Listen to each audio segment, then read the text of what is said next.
Hello everybody, welcome back to the Little Things podcast, where we take a step away from the big picture and we look at all the beautiful things this life has to offer. Hello, I'm your host, Alexis Scott, and welcome to today's episode.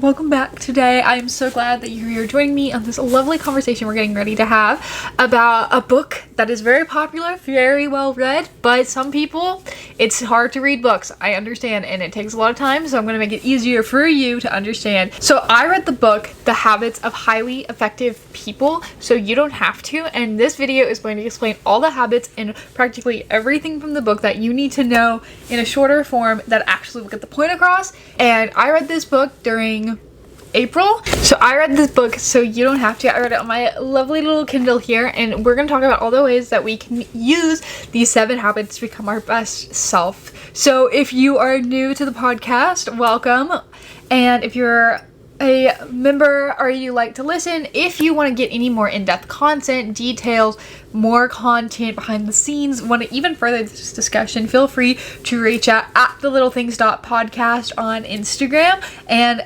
feel free to also look at the TikTok, and everything will be linked down below. So thank you so much for joining me today, and let's talk about 7 habits that we can use to become our most highly and effective and best selves. So the key idea behind this entire book is that your habits shape who you are. If you're an early riser, if you're productive, those are all going to be determined based on your habits, and the habits that you do based on the things that make you you. Like, your habits make up who you are, right? And if you read Atomic Habits, that's a great way to kind of stack upon this, like your habits. You can habit stack, habit build, all these things that make you're at your core is that. So this book is kind of going to go into more detail about not really how to do these habits, but more of what the habits are of people who are highly effective, highly successful, highly just good people, and how you can use them in your everyday life. The way you live day to day eventually becomes who you are, right? Your day-to-day life is who you are, not who you think you are. The habits you do, the things you do, it's going to really what makes you you, and that's what we're talking about today, is that the way your habits and the things you do become your identity. So first of all, kind of what is this book? What are we even talking about? And I kind of briefly described that, but everyone wants to change their lives so extremely fast, where they are like, well, I woke up one day and I'm motivated, and I am also very guilty of this. You wake up one morning, you've been scrolling on your phone, scrolling on TikTok at 5 o'clock in the morning, and you think, man, I'm gonna wake up early tomorrow. It's already time to wake up, technically. You're gonna wake up early tomorrow, and you're gonna be like, yes, that's right. I'm going to, have a productive morning. I'm gonna be that. I'm gonna change my life right now. That's not really how it works. Unless, you can do a snap change, like a 180, but it takes time, and part of that taking time is those habits that you build, which it takes about 30 days or 60 days to build a habit fully. So it kind of is a slower process, right? But real change to really become who you want to become is changing quietly, and it's repetitive, and it's a slow process, but it's quiet, it's underlying.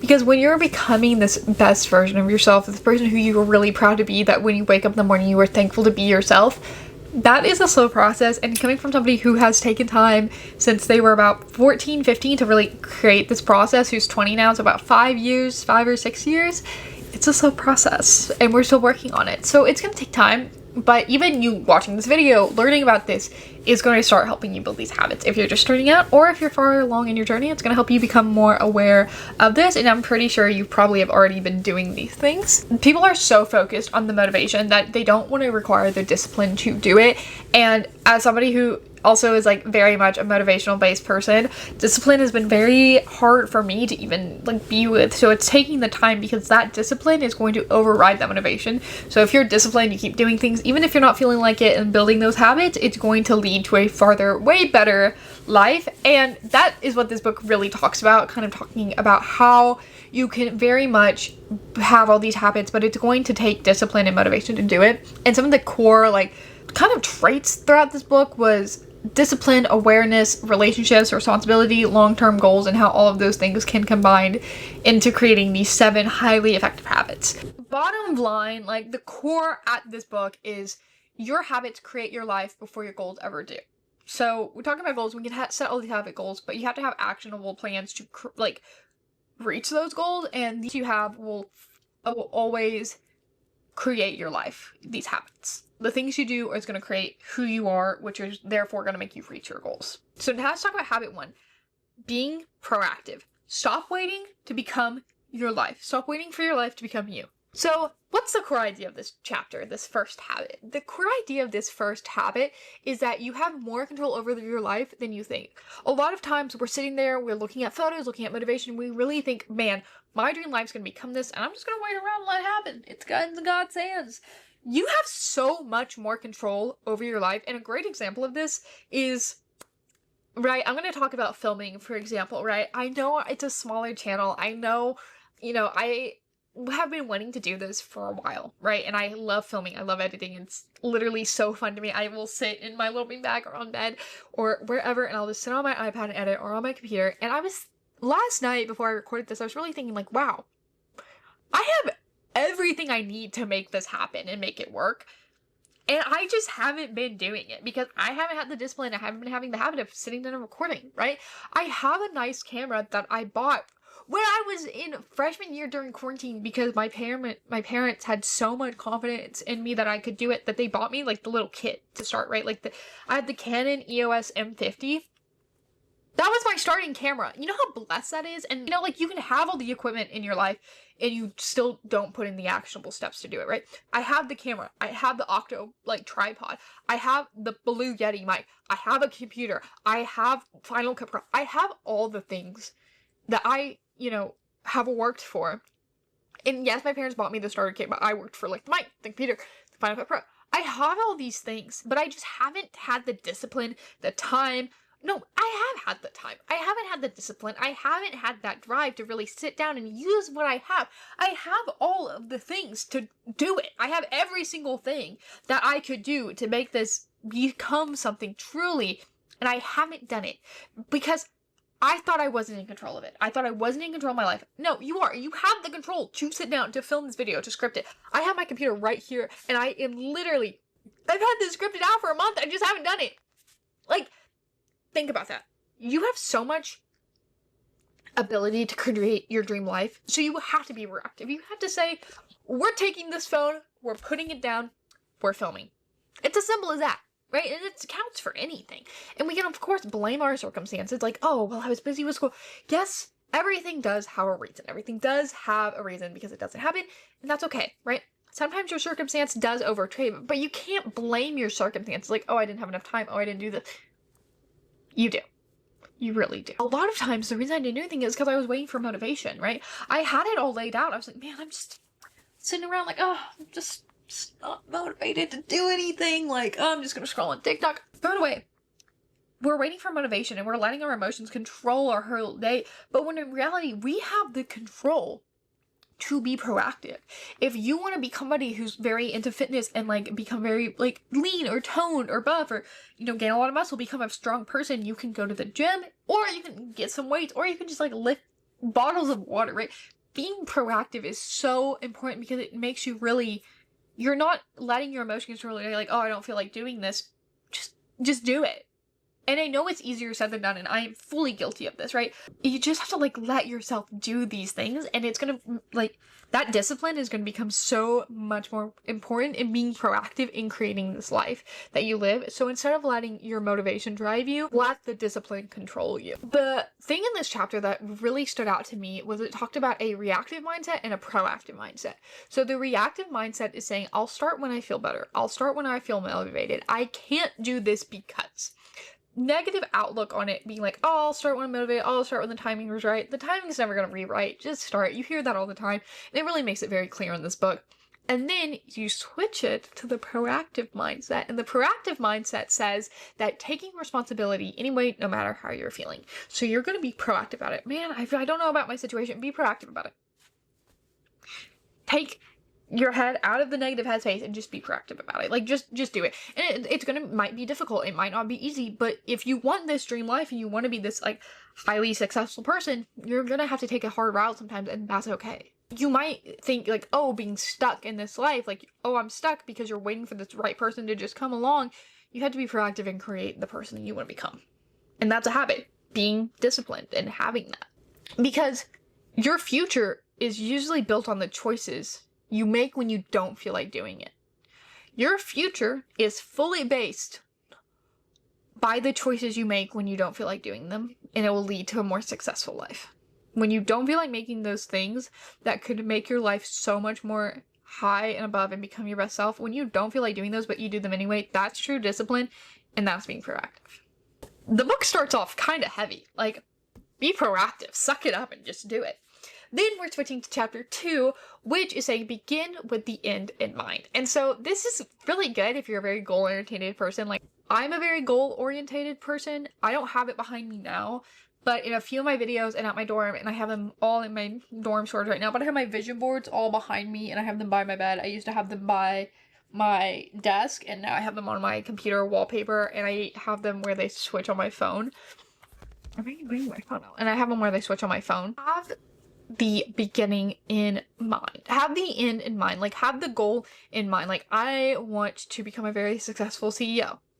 How are you going to get there? Right? Because know who you are becoming and shoot for that goal. Having a goal is so, like, yes, discipline is good, but if you don't have a goal to have that discipline, like, you have to have the end in mind. And of course, you're not going to think, okay, the end's just going to magically happen. No, it's not going to magically happen. But knowing who you're becoming to reach that highest self is what's going to help you create that highest self. So a few example of this, like, creating your dream life, a lot of people are just living accidentally. They're not living for them. They're not living for them. They're living just by accident because of what everything else is telling them to, right? So you have to be very in tune with, like, what you want in your life. And a great example of this is, like, social media making everyone want the same life. Of course, on social media now, but a good example of this is, like, the fitness industry, right? Like, everyone's either wanting to be, like, super muscular as a female or be wanting to be super lean and thin as a female. So it's, like, telling you where to go, what to eat, what, like, products you need to get for that, or having this, like, this perfect life that's so perfectly edited online. People want that, and that's the edited version, right? So everyone's just being fed to be, like, what they want to be and what they want to do because of social media. And so you have to I highly recommend, like, taking a step away from it and just being like, okay, what do I want in life? What's going to make me truly happy? And it's like parents being like, oh, you either are going to be a lawyer or a doctor. You can't live just by accident of what everyone else wants you to be. You have to be very in tune with yourself, and that's why having the end in mind of what you really want is going to become a very successful habit to have. Of just, even if it's like, well, man, I want to get a good grade on this test. I want to get it, like, an A on this test. And then studying for that. And that is because a lot of people are truly lost, right? A lot of people are lost, and they just disconnect from what actually matters to them. Because they're being told what others want and what their life looks like, that they're not truly connecting with who they are. And that identity of that end in mind of, like, who you want to be is the direction, right? Like, that is the directional path you are taking, and that's going to help you become who your best self is. And just because it might not look at the most aesthetically pleasing, or it might not be the most, you know, picture perfect life, doesn't mean it's not gonna work, because there's gonna be some, like, ups and downs to creating this, like, end goal. This end goal that you want, you have to take the time and really, like, push for it. Success that you acquire is going to be defined by other people and not you. So have the end in mind, have the goal you want to set, and have the discipline to keep moving forward with it.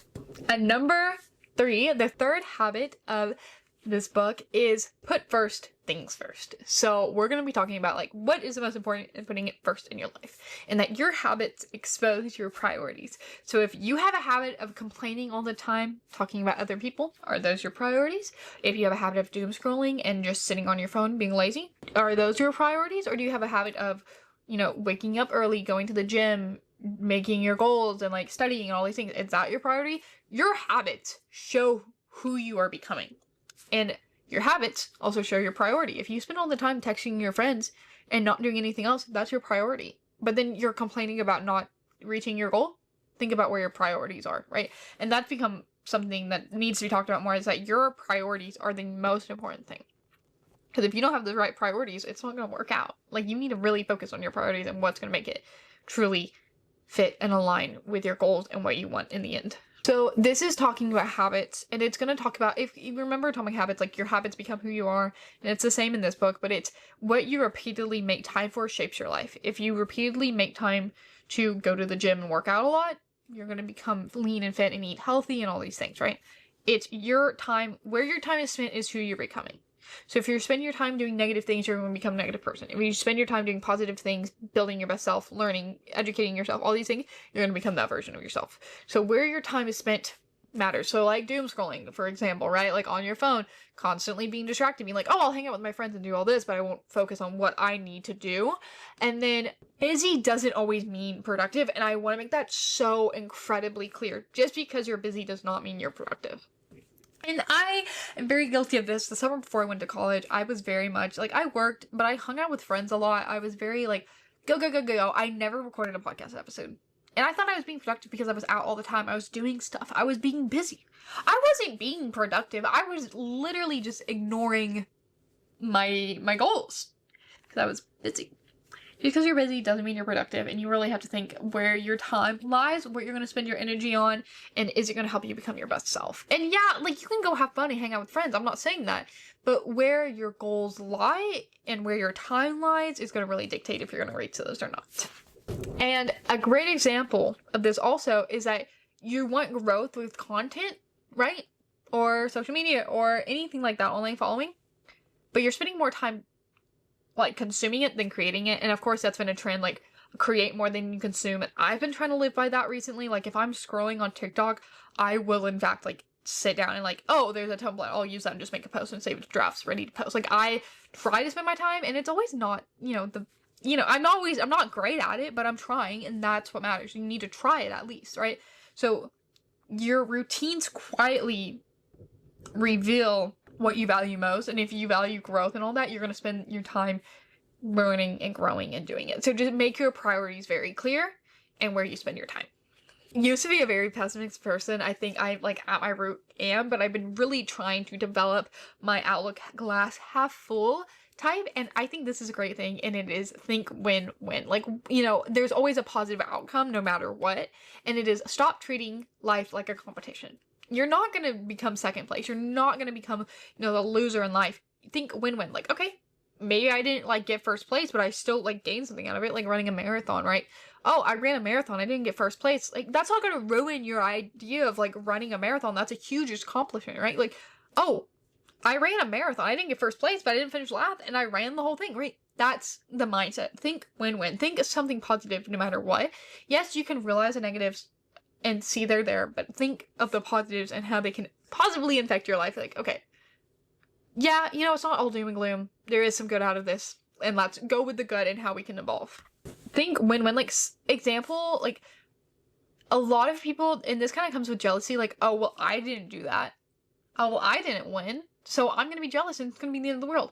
Just because someone else won doesn't mean you're failing or you're behind, right? Just because you see someone doing better than you, that should motivate you to become better, to keep working on your goals, to keep working on you.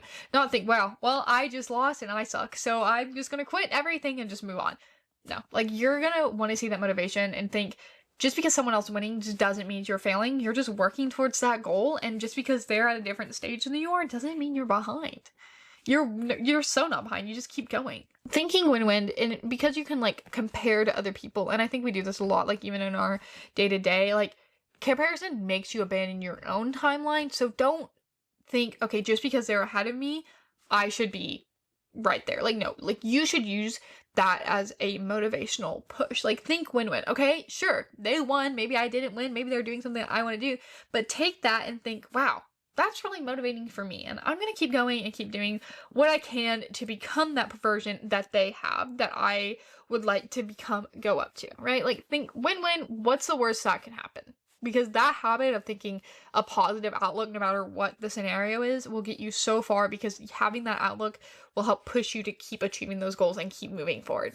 Okay, so we are over halfway there. We're at habit number 5, so I hope everything is going well. Feel free to grab your drink. I'm currently drinking an Alani purple slush. I do like the flavor. It's really good. It came out recently, so I'm a big fan.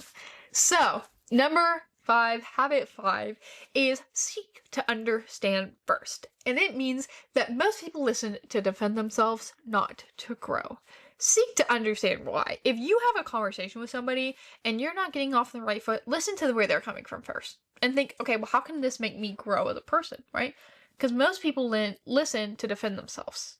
Because when you get in a conversation and you have a little bit of like, oh, well, I wouldn't do that. Well, I didn't mean it like that. If you get into this argument, right? Don't listen to defend yourself. Obviously, defend yourself if you need to, right? But listen to what they're saying and how you can gain from better yourself. Real connections with people require listening. So what does that mean? I'm kind of bouncing around here, right? Seek to understand first. Don't make an assumption about people. Don't make an assumption about anything. Seek to understand life, because the more you know, the better you'll become.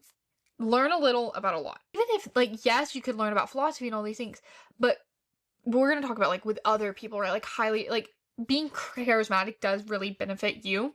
And it is a very good social skill to, like, help create this, like, very charismatic, very caring, listening person. And I think a big core part of that is listening to people and understanding where they're coming from.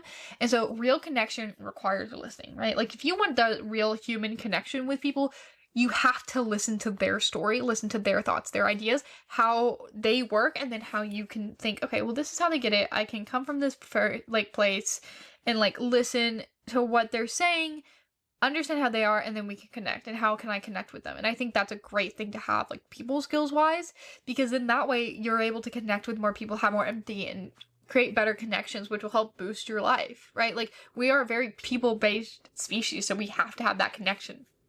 I think a big part of this too, and coming from somebody, like, I never felt really listened to as a kid, so that's why I would spend a lot of my time on YouTube. Believe it or not, I would spend so much time on YouTube watching YouTubers. I'm like, man, like, I really feel seen by these people who they don't even know I exist, but I feel really seen because I, would listen to them talk on camera and all these things, and because I never felt listened to or seen as a kid. And so I feel like that's my big priority, is to make people feel listened and seen and, like, valued.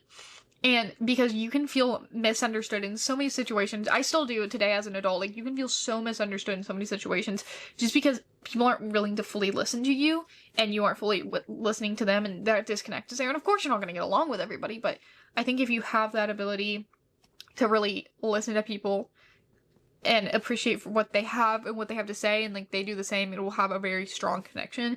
Because if you feel misunderstood, you understand, like, people just won't listen to you because they don't understand who you are and you are misunderstood. So that's why you want to become better than that and listen and understand and not be the one who's misunderstanding them.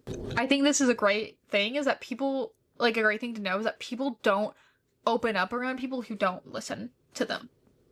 Like, I'm not going to open up to somebody if they're not going to listen to what I have to say and accept it and, like, value it and then just kind of, like, move on. Like, of course, you don't have to agree with everybody, but, like, I'm not going to open up to you if you're, being like, oh, well, why would you believe that? That's just weird. And then, like, move on. Like, I'm not going to open up. Like, and obviously I wouldn't do the same for somebody else, right? Like, I think that, like, level of misunderstoodness is because you're not willing to listen to others. And, like, that is a huge habit that's good, is, like, willing to listen and understand people. And even with other things, but I think mostly with people connection. Habit number 6 is Synergize, which is my favorite. And practically think of synergizing, photosynthesizing what makes that your sun. And that means your environment changes you. You need to be in place that's going to synergize you and give you energy. And of course, environment could be your home. It can be where you live, your town, your city. But I think the most easy thing that you can do to control this is your friends and your content you watch. And that's where a good place to start. And then you can grow on your environment, like your home, where you're living, your city, your state, all those things, because your environment truly consumes you, and who you surround yourself with matters more than people admit. And of course, so when I say synergize you, your environment changes you, makes you important. The book really talks about how the people you surround yourself with. So of course, like environment, all these things, like your city do matter, but we're gonna really focus on the people you surround yourself with because it's the easiest thing that you could change. And I have learned this the hard way, as many people do, and if you take away anything from this video, is that the people you surround yourself with really do matter. I have had many friends and all of them have been great, but of course I realize when I'm surrounded by people who are very grounded and who they are, their faith, they want to become better in themselves. We have the same like mentality of just being this best version of yourself, being extroverted, all these things. That made me truly grow as a person, right? Like when I went to college, I met so many people, and all the friends I would say I'm the closest with are very extroverted people. Like they go out and will talk to literally anyone on the street. And what made me realize that is that I was kind of introverted. Like I am like a very shy person to begin with, and being able to be surrounded by people who are so extroverted has in turn made me more outgoing, and I think I really appreciate that. And also be around people who support your goals. Don't be around people who are going to be jealous. Like if your friendship is rooted in jealousy, no, just stop being friends. Like I think that is the one thing. Who you surround yourself with is people who are going to support you, who are going to uplift you, who are going to, you know, be unconditional love, no matter who you are, help you grow as a person. I think that is what is really going to help you grow, and like be around people who are similar minded and want you to do good and you want them to do good. And feeling different depending on who you hang around is also a very true thing. Like I feel like if I'm hanging around negative people, I will lead into that negativity and be like, oh yeah, like they suck, blah blah blah. But if I'm surrounded people who are very grounded in that and like want to become very like good people and very positive people, I in turn become that way. So who you become really is important, because it's who you surround yourself by, and then also the media you consume. If you're watching positive media, it's going to help become more positive in your life, because the people who you surround yourself with, your environment quietly teaches you what's normal, because it's everyone's habits, and your habits are going to reflect the people who you're around. So be very wise with who you are around and what you are around. Habit number 7, the last habit of this lovely book, and it is sharpen the saw. Don't destroy your life trying to improve yourself. Okay, so imagine a saw, right? Like a saw blade, like when you use it more and more, it's going to become dull and dull and dull. So you have to replace it.